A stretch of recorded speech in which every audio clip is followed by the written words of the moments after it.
अनेक जन्मों के कर्म संस्कारों को मिला करके वो पिता बनेगा, वो पुत्र बनेगा, वो पत्नी बनेगा। अब पुण्य है तो पत्नी ऐसे स्वभाव में होगी, ऐसे आचरणों में होगी कि देख देख कर तुम्हें सुख होगा, और अगर पाप है तो उसी के द्वारा ऐसे आचरण होंगे, ऐसा स्वभाव होगा कि जलोगे। पुत्र आएगा ऐसा पुण्यात्मा, अगर पुण्य तो वो ऐसा आचरण करेगा, ऐसा पढ़ लिख कर स्वस्थ, ऐसा आपको देख देख कर आनंद होगा पूरे परिवार को।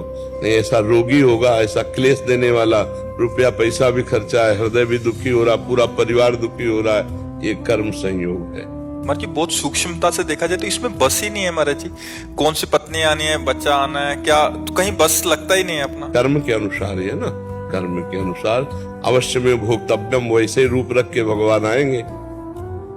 अरे पूरा परिवार नष्ट हो जाता है, पूरा परिवार जेल में बंद हो जाता है। ऐसे आचरण हुए, ऐसा ऐसा ऐसे लीला, और ऐसी ऐसी बहुएं आती हैं कि परिवार की बहुत नीची स्थिति है और उतने में ही आनंद है, पूरा परिवार आनंद। तो कर्म के अनुसार है ना, पूर्व के कर्मों के अनुसार वो जीव आकर पत्नी बना और वो महान दुख देता है या सुख देता है, पुत्र बना वो दुख देता है या सुख देता है। कर्म के अनुसार ही सारा खेल होता है। यहाँ जितना जो कुछ हो रहा है कर्म, शुभ और अशुभ दो कर्मों का खेल हो रहा है, पाप और पुण्य। और इस खेल से जिसको निकलना है तो शुभ अशुभ से परे भगवान का भजन कर ले तो निकल जाएगा। अगर भजन नहीं है तो शुभ अशुभ फांसे रहेगा। वो अवश्य में भोक्तव्यम कृतम कर्म शुभाशुभम। ऐसे मित्र मिल जाते हैं, ऐसे पशु मिल जाते हैं, हर चीज कर्म से जुड़ा हुआ है।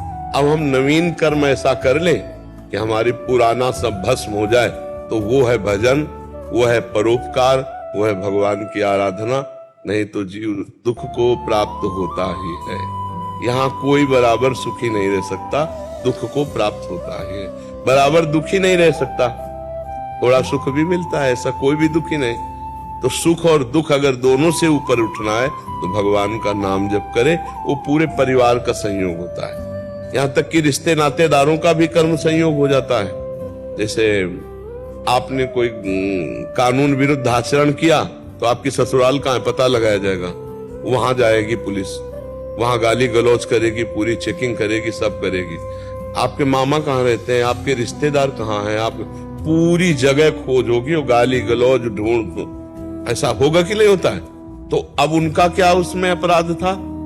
लेकिन रिश्ता है, तो रिश्ता कैसे बना? कर्म से। कर्म का संयोग है ना।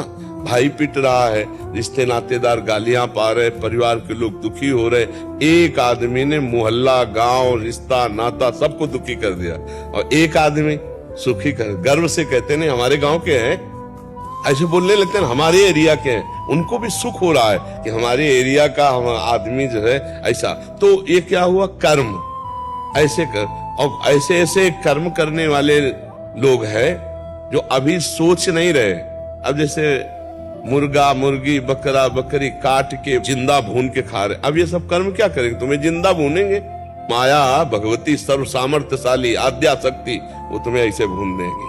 तो अवश्य में वो भोक्तव्यम कृतम कर्म शुभाशुभम। कर्म का बड़ा संयोग लगा होता है, बड़ा जोर लगा होता है। देखो जैसे हमने गांव में देखा, जुआ खेल रहे 4 लोग और 20 लोग खड़े देख रहे हैं, और जब कानून के लोग आए ना पुलिस के, तो पहले उन 20 लोगों को डंडा मारा। अब बोले जुआ तो हम खेल नहीं रहे, क्यों मार रहे हो? बोले तुम देख रहे हो। उस मतलब कर्म का कितना बड़ा दंड है कि वो कर नहीं रहा, उसका उससे कोई संबंध नहीं, लेकिन वो देख रहा है तो भी भोगना पड़ा। डंडा मारे साहब, हम तो भाग यहां खड़ा क्यों?